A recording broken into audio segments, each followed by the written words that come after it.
The ward had heard about people who lived on berries, but this did not seem practical at the moment because it was July and there were none. He found 2 wild strawberries and ate them greedily. They tasted nicer than anything, so that he wished there were they tasted nicer than anything, so that he wished there were more. Then he wished it was April, that he could find some birds' eggs and eat those, but that he had not lost his goshawk Cully, that the hawk could catch him a rabbit, which would cook by rubbing 2 sticks together like the base Indian. But he had lost Cully, or he would not have lost himself, and probably the sticks could not have lighted in any case. He decided that he could not have gone more, he decided that he could not have gone more than 3 or 4 miles from home, and that the best thing he could do would be to sit still and listen. He might hear the noise of the haymakers, and if he were lucky with the wind, and he could then he might hear the noise then he might hear the noise of the haymakers, if he were lucky with the wind, and he could harken his way to the castle by that. But he did hear What he did hear was a faint clanking noise, which made him think that King Pellinore must be after the questing beast again close by. Only the noise was so regular and single in intention that it made him think of King Pellinore doing some special action with great patience and concentration, trying to scratch his back without taking off his armor, for instance. He went towards the noise. He went toward the noise. There was a clearing in the forest, and in this clearing was a snug cottage built of stone. It was a cottage. It was a cottage, although the ward could not decide this at the time, which was divided into 2 bits. The main bit was the hall, or every-purpose room, which was high because it extended from floor to roof, and this room had a fire on the floor whose smoke came out eventually from a hole in the thatch of the roof. The other half of the cottage was divided into 2 rooms by a horizontal floor, which made the top half into a bedroom and a study, while the bottom half served for a larder, storeroom, stable, and barn. A white donkey lived in this downstairs room, and the ladder led to one. White donkey lived in this downstairs room, and the ladder led to the one upstairs. There was a well in front of the cottage, and the metallic noise which the ward had heard was caused by the very old gentleman who was drawing water out of it by means of a handle and chain. Clank, clank, clank went the chain, until the bucket hit the lip of the well, and "Drat the whole thing," said the old gentleman. "You think that after all these years of study you could do better for yourself than a By Our Lady well with a By Our Lady bucket, whatever the By Our Lady cost. Buy this and buy that," added the old gentleman, having his bucket out of the well with a malevolent glance. "Why can't they get us electric light and company's water?" He was dressed in a flowing gown with 4 tippets which had the signs of the zodiac embroidered over it, with various cabalistic signs, such as triangles with eyes in them, queer crosses, leaves of trees, bones of birds and animals, and a planetarium where stars shone like bits of looking-glass with a sun on them. He had a pointed hat like a dunce's cap, or like a headgear worn by ladies of that time, except for that the ladies were accustomed to have a bit of veil floating from the top of it. He also had a wand of lignum vitae, which he had laid down in the grass beside him, and a pair of horn-rimmed spectacles like those of King Pellinore. They were unusual spectacles, being without earpieces, but shaped rather like scissors, or like the antenna of the tarantula was. "Excuse me, sir," said the ward, "but can't you tell me the way to Sir Ector's castle, if you don't mind?" The aged general put down his bucket and looked at him. "Your name would be the ward. Your name would be the ward. Your name would be the ward." "Yes, sir. Please, sir." "My name," said the old man, "is Merlin." "How do you do?" "How do?"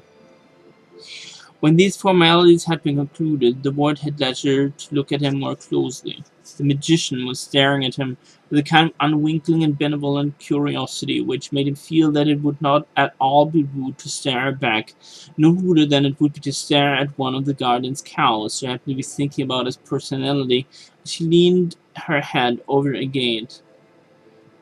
Merlin had a long white beard, and long white moustache which hung down either side of it. Close inspection showed that he was far from clean.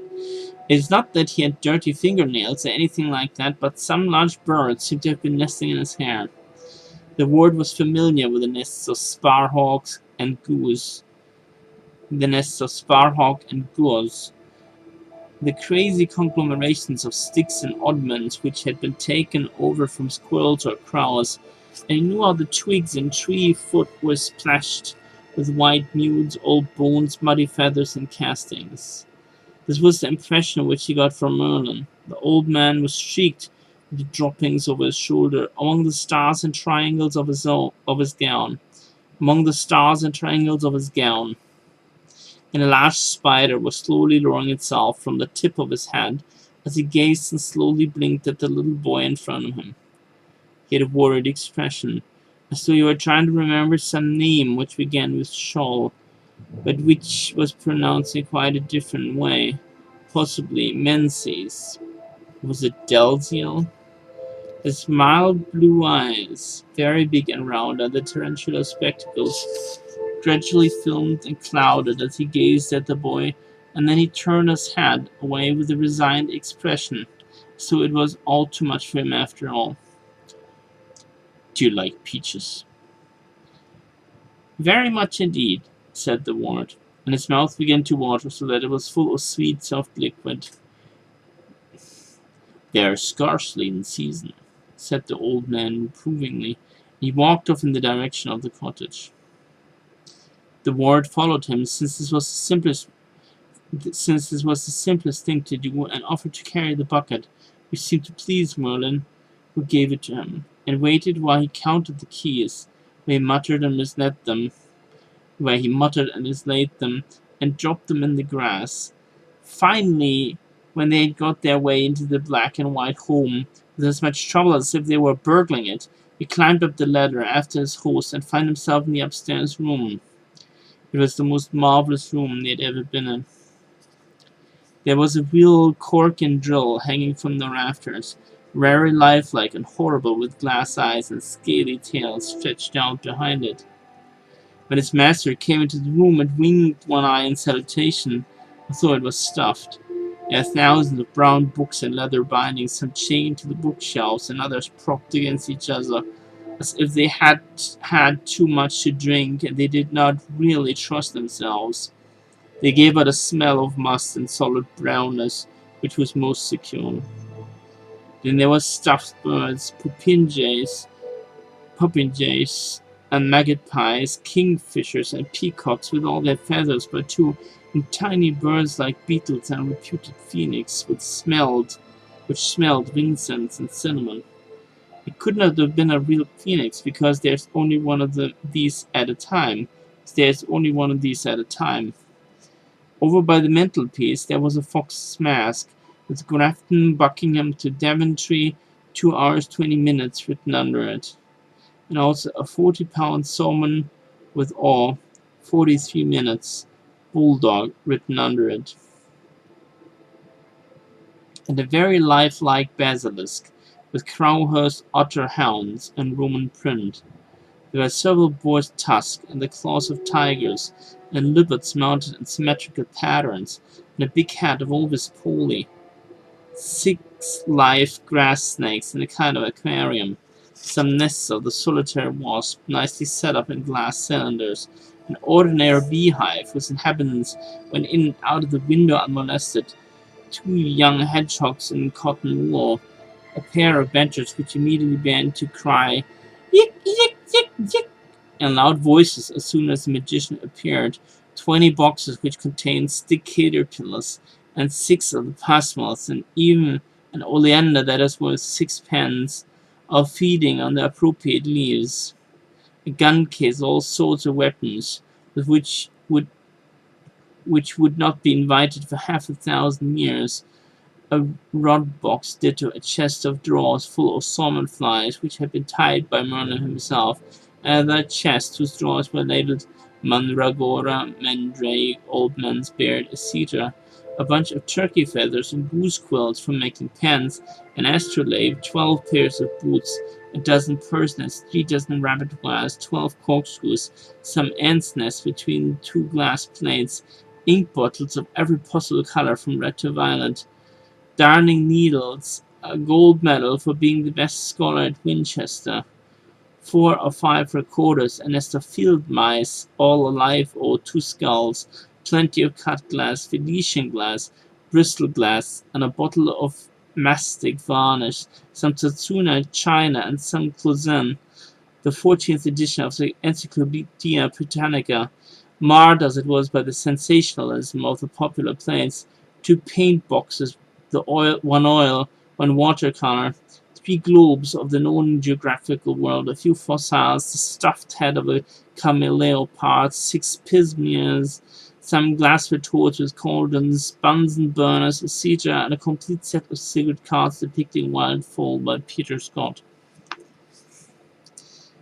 Merlin took off his pointed hat when he came into his chamber, but it was too high for the roof, and immediately there was a scamper in one of the dark corners, and a flap of soft wings, and a tawny owl sitting on a black skull cap which protected the top of his head.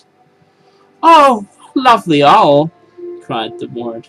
But he went up but when he went up to it and held out his hand, the owl grew half as tall again, stood as stiff as a poker, closed his eyes so that there was only the smallest slit to peep through, as you are in the habit of doing when told to shut your eyes at hide and seek, and said in a doubtful voice, "There is no owl."